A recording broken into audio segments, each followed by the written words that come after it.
biggest decisions that landlords make is where to invest in rental property. Along with researching the local markets, it is important to realize that not all states are landlord-friendly. In this video, we help you discover some of the worst states for landlords and why investors may want to steer clear. Hey everyone, it's Alyssa here from Bay Property Management Group.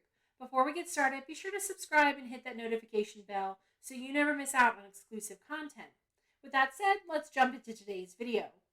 Real estate has long been thought of as a worthwhile long-term investment for those looking to generate income through rent or appreciation. However, figuring out the worst states for landlords begins by examining which factors matter to the overall success of owning rental property in a given location. Let's take a moment to review 4 factors that determine the worst states for landlords. Number 1, average rental rates. The goal of investing in rental property is to generate positive cash flow. Therefore, the median rent in an area is essential to a landlord's decision. While rent can vary greatly across the states and even neighborhood to neighborhood, average rental rates are still vital in determining the worst states for landlords. Number 2, landlord-tenant laws and regulations. State and local laws govern many aspects of the landlord-tenant relationship. For example, owners should research laws about the security deposit, late fees, lease termination, eviction, right of access, and permitted use of the property to determine if the location is landlord-friendly. Number 3, property tax rates.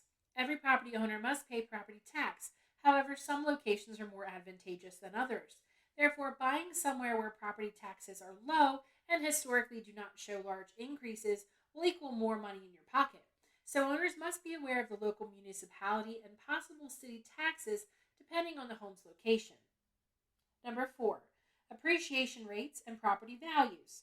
Eventually, you may want to sell your rental property, so looking at areas with positive appreciation rates is key to getting the most of your investment. Generally, appreciation rates will vary greatly within each state, but examining the average does help narrow down the wider search. Next up, let's check out the top 5 worst states for landlords based on these factors and generally unfavorable conditions that may sway your decision. Number 1, California. With a median statewide home price of over $800,000 and many areas skyrocketing even higher, price alone keeps many investors away.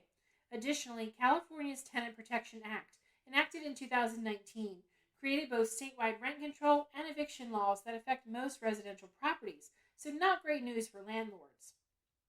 Number 2, Vermont. Average home prices here hover around $300,000, which is not bad. However, property taxes are the 9th highest in the nation.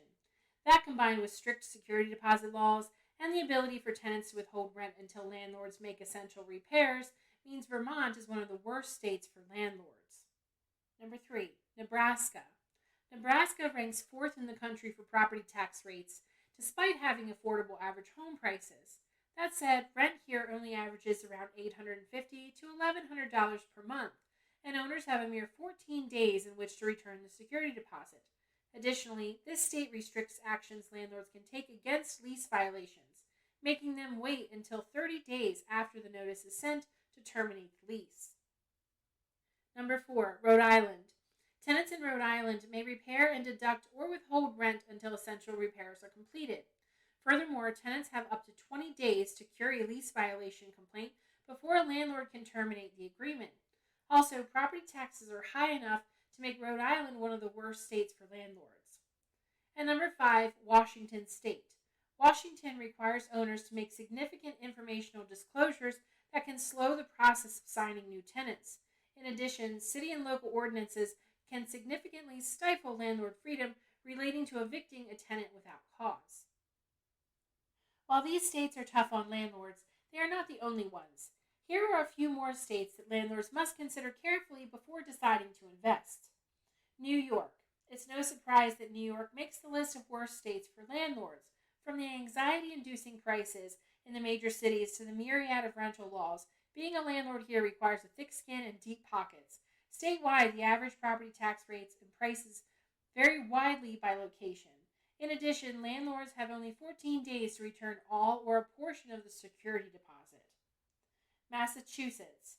Property taxes also present an issue for landlords in Massachusetts, with an average annual tax payment of nearly $5,000.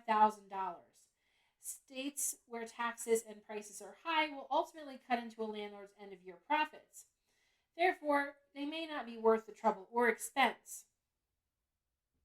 According to the U.S. Department of Housing and Urban Development, roughly 10% of rental households pay more than 50% of their annual income just to keep a roof over their heads. That said, the average American spends more than 30% of their income on housing costs. These ratios are likely to get worse as rent prices soar across the country, making it difficult for renters to make ends meet. The term rent control refers to legislation aimed at limiting rental rates in a city or state. They create a ceiling cap on maximum rent and limit the amount of increase a landlord can implement. That said, these laws do vary widely from location to location. The following states currently have some sort of rent control laws in place. California. Statewide laws are in effect, along with 18 city-specific rent control caps. Maryland. Certain areas have rent control laws in place, although nothing is currently statewide. New Jersey. While there is no statewide legislation, over 90 cities and municipalities have rent control laws. New York. New York has statewide, county-specific, and city-specific guidelines in place for both rent control and rent increases. Oregon. This location has widespread rent control legislation which protects tenants across the state. And Washington, D.C. Certain criteria must be met for rent control to apply in the nation's capital, but for landlords in these areas, rent control can become an issue. When it comes to investing in real estate, location is the number one rule. For landlords, researching applicable laws and regulations is just as important as an area's rental rates and local amenities. You will quickly realize the key differences between landlord-friendly locations and some of the worst states for landlords during your search, so steer clear of anywhere that will only cause headaches and cost profits. For more advice on a variety of other issues important to the rental industry, subscribe to the Bay Property Management Group channel, and don't forget to hit the notification bell so you never miss out on exclusive content. Also, be sure to check out our blog via the link in the description below for tips on everything from where to invest to securing financing for your first income property purchase. If you like this video, please give it a thumbs up or leave a comment down below. Thanks for watching, and we will see you in the next video.